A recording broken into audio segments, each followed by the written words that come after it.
विद्यार्थियों, वितरण के सीमांत उत्पादकता सिद्धांत की आलोचनाओं के इस वीडियो को शुरू करने से पूर्व हम पूर्व वीडियो की चर्चा कर लेते हैं। पूर्व वीडियो में हमने वितरण एवं साधन कीमत निर्धारण में श्रम को मजदूरी, पूंजी को ब्याज, भूमि को लगान, साहस को लाभ की चर्चा की थी। फिर हम वितरण के सीमांत उत्पादकता सिद्धांत को समझ रहे थे, जिसमें हमने 3 तकनीकी शब्दों एमपीपी, वीएमपी और एमआरपी का अध्ययन किया।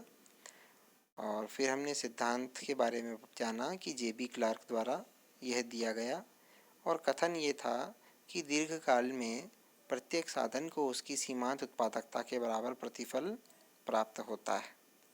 फिर हमने इसकी मान्यताओं का अध्ययन किया, जिसमें पूर्ण गतिशीलता, पूर्ण रोजगार, पूर्ण प्रतियोगिता, उत्पत्ति ह्रास नियम, समस्त इकाइयाँ समरूप और सीमांत उत्पादकता की गणना संभव, ये सारी मान्यताएं थी। तदुपरांत हम व्याख्या में खंड में आए और हमने सीमांत उत्पादकता का मूल्य और साधन के मूल्य को बराबर माना और प्रत्येक फर्म को न्यूनतम लागत संयोग पर माना और साथ ही एक साधन की पूर्ण गतिशीलता को समझा कि सीमांत उत्पादकता सभी व्यवसायों में, सभी उद्योगों में समान होती है।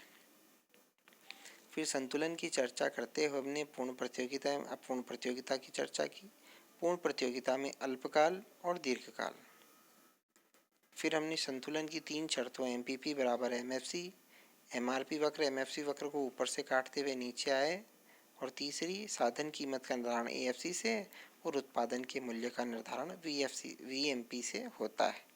इन बातों की चर्चा की।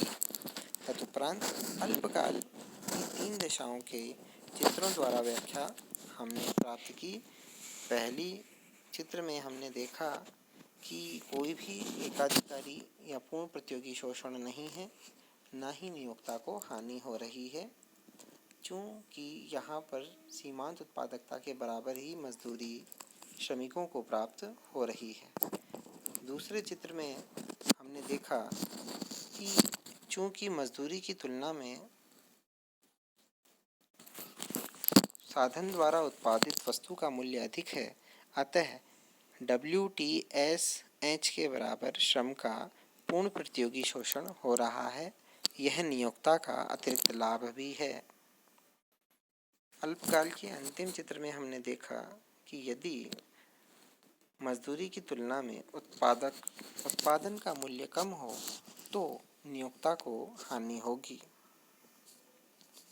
दीर्घकाल में, जैसा कि सिद्धांत का कथन है, दीर्घकाल में प्रत्येक साधन को उसकी सीमांत उत्पादकता के बराबर मजदूरी मिलती है।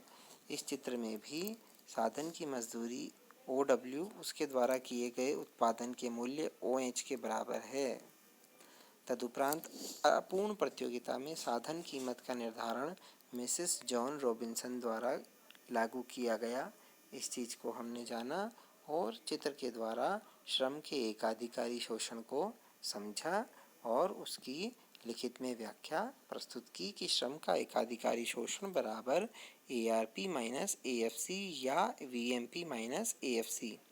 दूसरे शब्दों में श्रम का एकाधिकारी शोषण ARP और AFC का अंतर होता है।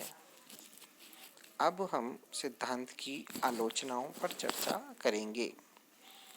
जेबी क्लार्क का वितरण का सीमांत उत्पादकता सिद्धांत एक पक्षीय सिद्धांत है जो केवल साधन के मांग पक्ष पर जोर देता है और उसके पूर्ति पक्ष की अवहेलना करता है। आलोचना नंबर 2, साधनों में पूर्ण गतिशीलता नहीं पाई जाती है।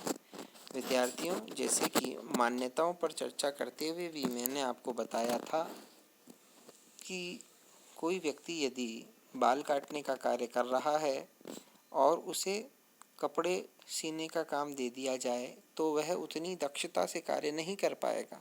अर्थात एक साधन की एक उद्योग से दूसरे उद्योग में पूर्ण गतिशीलता नहीं हो सकती। आलोचना नंबर 3, किसी साधन की समस्त इकाइयाँ समरूप नहीं होती हैं।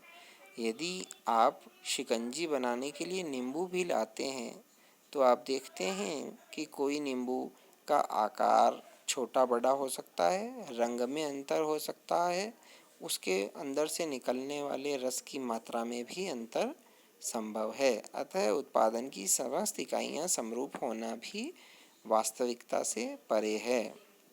आलोचना नंबर 4, किसी साधन की एक इकाई का पृथक से सीमांत उत्पादन एमपीपी ज्ञात नहीं किया जा सकता है।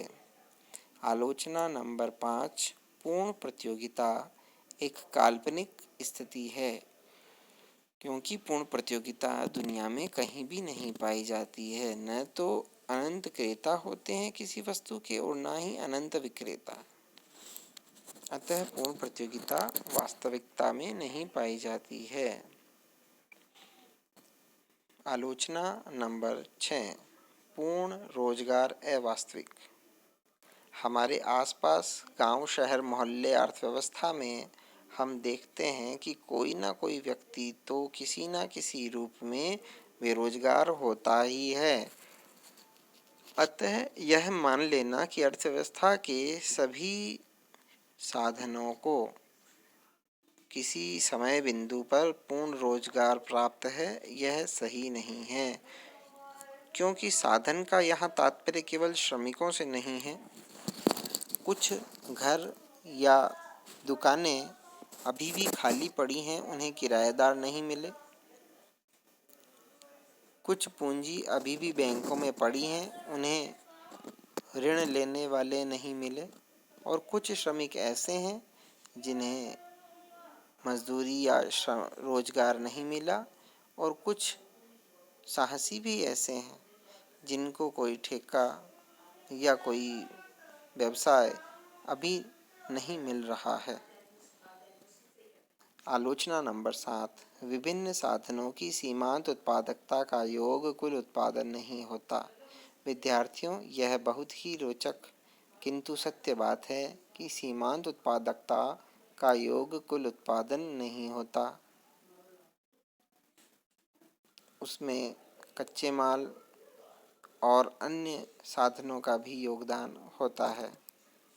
आलोचना नंबर 8, साहसी का प्रतिफल ज्ञात नहीं है।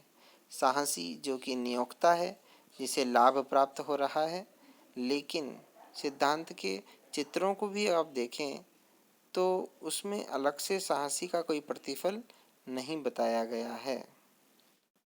आलोचना नंबर 2, यह सिद्धांत केवल उत्पत्ति ह्रास नियम पर लागू होता है, जबकि वास्तविकता में उत्पत्ति समता नियम और उत्पत्ति वृद्धि नियम भी होते हैं, जिनकी चर्चा यह सिद्धांत नहीं करता है। और अंतिम आलोचना नंबर 10, यह सिद्धांत धन के असमान वितरण का समर्थन करता है, जो कि कल्याणकारी अर्थशास्त्र की दृष्टिकोण से सही नहीं है। विद्यार्थियों, आपने देखा कि 4 वीडियो में हमने वितरण का सिद्धांत एवं साधन कीमत निर्धारण को समझा। चूँकि टॉपिक बहुत लंबा था, 10 मिनट के वीडियो में इसे समेटना संभव नहीं था, तो हमने आप लोगों को समझ में आए इस उद्देश्य से एक टॉपिक के 4 वीडियो बनाए हैं। आशा है आपको समझ में आ रहा होगा। फिर भी यदि आपको कोई डाउट रहता है तो आप कमेंट बॉक्स में कमेंट करके पूछ सकते हैं। यथासंभव मैं सभी विद्यार्थियों के शंकाओं का निवारण करने का प्रयत्न करूंगा।